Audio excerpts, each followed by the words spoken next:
Assalamualaikum. Siapa nih yang gak kenal sama minuman yang satu ini? Susu. Ya, susu. Kita semua pasti pernah dong minum susu. Entah itu susu kaleng, susu bubuk, susu perah langsung, atau susu kotak formula. Nah, susu itu memiliki banyak kandungan protein dan kalsium yang baik untuk kesehatan dan perkembangan tubuh. Gak jarang kan, dalam proses bertumbuh, kita sering diminta mengonsumsinya untuk membuat tubuh menjadi lebih baik dan kebal pertahanannya.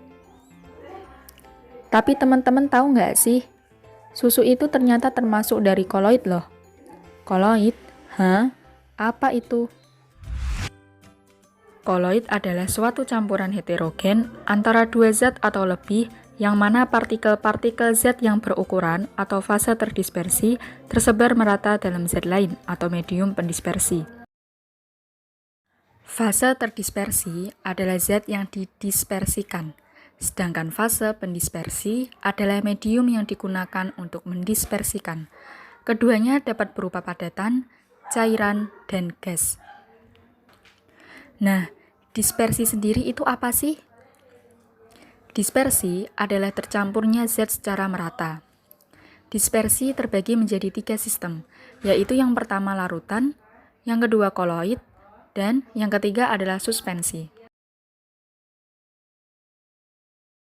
Nah, ini merupakan perbedaan larutan, koloid, dan suspensi. Jenis-jenis koloid apa saja ya? Yang pertama, fase terdispersi padat. Medium pendispersi padat, nama koloidnya adalah sal padat. Contohnya, perunggu dan juga baja. Yang kedua, fase terdispersinya padat.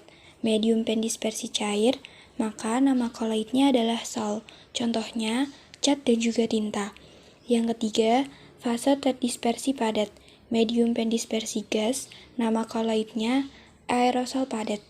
Contohnya, asap dan juga debu di udara. Yang keempat, fase terdispersi cair. Medium pendispersinya padat.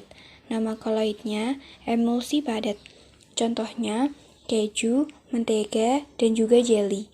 Yang kelima, fase terdispersi cair. Medium pendispersi cair. Namanya emulsi cair. Contohnya, susu dan juga santan. Yang keenam, fase terdispersi cair. Medium pendispersinya gas. Nama koloidnya aerosol cair. Contohnya kabut dan juga awan. Yang ketujuh, fase terdispersi gas. Medium pendispersinya padat.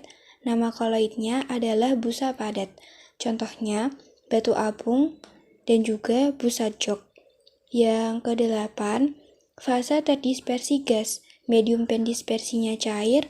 Nama koloidnya busa atau buih. Contohnya buih sabun atau buih sampo. Sifat-sifat koloid. Pertama ada efek Tyndall. Efek Tyndall adalah peristiwa penghamburan cahaya oleh partikel-partikel koloid sehingga tampak lintasan berkas dari sinar tersebut. Contohnya adalah gambar di bawah ini. Yang kedua ada gerak Brown. Gerak Brown merupakan partikel-partikel koloid yang selalu bergerak terus-menerus dan gerakannya zigzag secara acak. Yang ketiga ada muatan listrik pada partikel koloid. Partikel-partikel koloid bermuatan listrik, baik positif maupun negatif. Muatan koloid dapat terjadi sebagai akibat dari penyerapan ion pada permukaan partikel koloid. Jenis muatan koloid bergantung pada jenis ion yang diserap. Sol FeOH3 dalam air mengabsorpsi ion positif, sedangkan Sol AS2S3 mengabsorpsi ion negatif sehingga bermuatan negatif.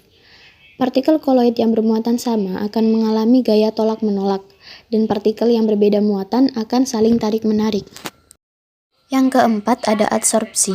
Adsorpsi adalah peristiwa penyerapan ion-ion pada permukaan koloid sehingga partikel koloid menjadi bermuatan. Yang kelima ada elektroforesis. Elektroforesis adalah peristiwa pergerakan partikel koloid karena pengaruh dari medan listrik yang berguna untuk menentukan jenis dari muatan koloid. Yang keenam ada koagulasi atau penggumpalan. Koagulasi adalah peristiwa pengendapan partikel-partikel koloid sehingga fase terdispersinya terpisah dari medium pendispersinya. Yang ketujuh ada koloid pelindung. Koloid pelindung adalah koloid yang mempertahankan kestabilan dari suatu sistem koloid. Artinya, koloid yang dicampurkan dengan koloid lain namun tidak mengakibatkan penggumpalan karena melapisi partikel koloid lain sehingga melindungi muatan koloid dan tidak akan terjadi koagulasi. Yang terakhir ada dialisis. Dialisis merupakan proses pengalihan ion-ion pengganggu atau kestabilan koloid dalam sistem koloid. Pembuatan koloid. Koloid dapat dibuat dengan dua cara, yaitu cara kondensasi dan cara dispersi. Yang pertama, cara kondensasi. Cara kondensasi adalah cara pembuatan koloid melalui reaksi kimia terlebih dahulu. Cara kondensasi mengubah partikel halus atau larutan menjadi partikel koloid. Ada 4 reaksi yang menghasilkan koloid. Yang pertama, reaksi redoks atau reaksi reduksi oksidasi. Cara yang melibatkan perubahan bilangan oksidasi. Contoh, pembuatan sol belerang dengan mengalirkan gas H2S ke dalam larutan SO2. Reaksi 2H2S plus SO2 menjadi 3S plus 2H2O. Oksidatornya SO2 dan reduktornya H2S. Yang kedua, reaksi hidrolisis atau reaksi penguraian atau pemisahan oleh air. Hidrolisis adalah reaksi kimia antara air dengan zat lain yang menghasilkan zat baru. Proses ini melibatkan pengklonan molekul air atau penguraian senyawa. Contoh, pembuatan sol FeOH3 dari larutan FeCl3 yang dihidrolisis. Reaksi FeCl3 plus 3H2O menjadi FeOH3 plus 3HCl. Yang ketiga, reaksi dekomposisi rangkap. Proses pembuatan koloid dengan menguraikan zat menjadi penyusunnya. Contoh, pembuatan sol AgCl dari larutan AgNO3 encer dan NaCl. Reaksi AgNO3 plus NaCl menjadi AgCl plus NaNO3. Yang keempat, reaksi penggantian pelarut. Cara ini dilakukan dengan mengganti medium pendispersi sehingga fase terdispersi yang semula larut setelah diganti pelarutnya menjadi partikel berukuran koloid. Contoh, jika kalium asetat CaCH3COO2 ditambah air, maka kalsium asetat larut dalam air. Kemudian, jika larutan jenuh kalsium asetat dicampur dengan alkohol 96%, maka akan terjadi kondensasi dan terbentuk koloid kalsium asetat yang berupa gel. Reaksi CaCH3COO2 plus air plus alkohol 96% akan menghasilkan CaCH3COO2 gel yang berupa koloid. Selanjutnya, ada cara dispersi. Cara dispersi adalah cara pembuatan koloid melalui cara fisika. Cara dispersi mengubah partikel kasar atau suspensi menjadi partikel koloid. Ada 4 jenis cara dispersi, yaitu 1. Cara mekanik. Pembuatan koloid dengan cara penggerusan atau penggilingan untuk zat padat. Cara pengadukan atau pengocokan untuk zat cair. kemudian didispersikan ke dalam medium pendispersi. Contoh, sol belerang dapat dibuat dengan menghaluskan serbuk belerang dan gula pasir, kemudian dicampur dengan air. Secara sederhana, campur 1 bagian belerang dengan 1 bagian gula pasir, digerus hingga halus. Kemudian, ambil 1 bagian dari penggerusan tadi ditambah dengan 1 bagian gula pasir, digerus lagi hingga halus. Ulangi sampai 3 atau 4 kali. Terakhir, dimasukkan hasil ke dalam air. Jika masih terdapat endapan belerang, akan dilakukan penyaringan. Hasil fitrat merupakan sol belerang. 2. Ada peptisasi, pembuatan koloid dari butir-butir kasar dari suatu endapan dengan bantuan zat pemeptisasi atau pemecah. Contoh, A. Endapan AlOH3 oleh AlCl3 terpeptisasi menjadi koloid AlOH3. B. Partikel tepung dalam pembuatan agar-agar dipeptisasi oleh air menjadi partikel koloid agar-agar.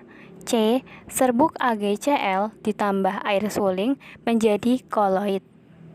3. Busur Bredig, yaitu pembuatan koloid dengan menggunakan loncatan bunga api listrik.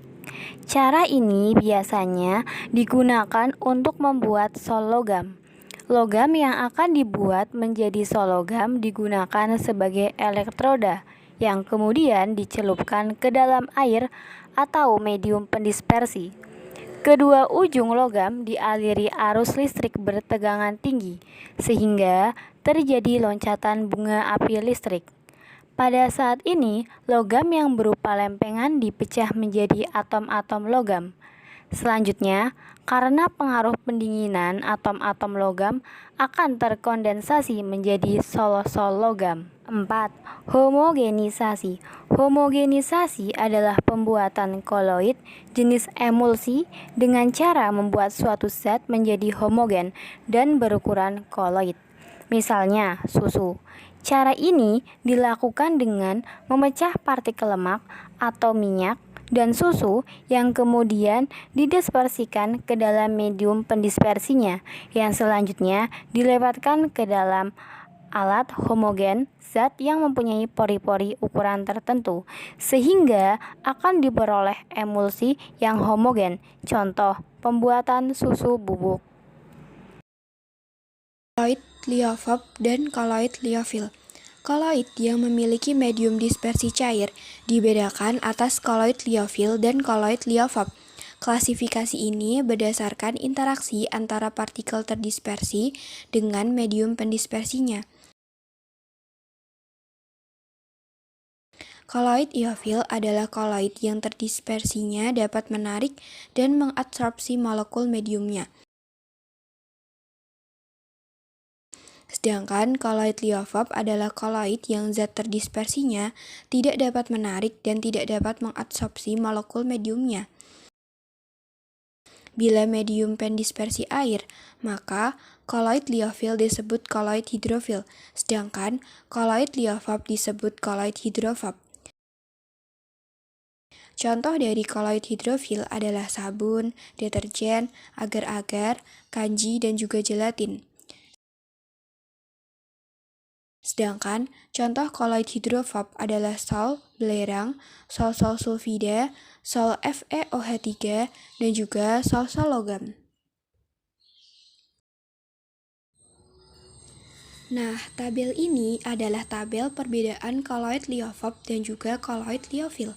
Yang pertama, koloid liofil kurang menunjukkan efek tindal, sedangkan koloid liofob efek tindalnya sangat jelas. Yang kedua, gerak Brown pada koloid liofil kurang jelas, dan sedangkan pada koloid liofob gerak Brown-nya sangat jelas. Koloid liofil stabil, sedangkan koloid liofob kurang stabil. Kekentalan pada koloid liofil itu tinggi, sedangkan pada koloid liofob kekentalannya rendah. Koloid liofil sukar diendapkan, sedangkan koloid liofob mudah diendapkan. Koloid liofil dapat dibuat gel, sedangkan koloid liofob tidak semua dapat dibuat gel. Koloid liofil mengadsorpsi molekul, sedangkan koloid liofab mengadsorpsi ion. Koloid liofil terdiri dari zat organik, sedangkan koloid liofab terdiri dari zat anorganik. Koloid liofil itu reversibel, sedangkan koloid liofab itu tidak reversibel. Koloid liofil dibuat dengan cara dispersi, sedangkan koloid liofab dibuat dengan cara kondensasi.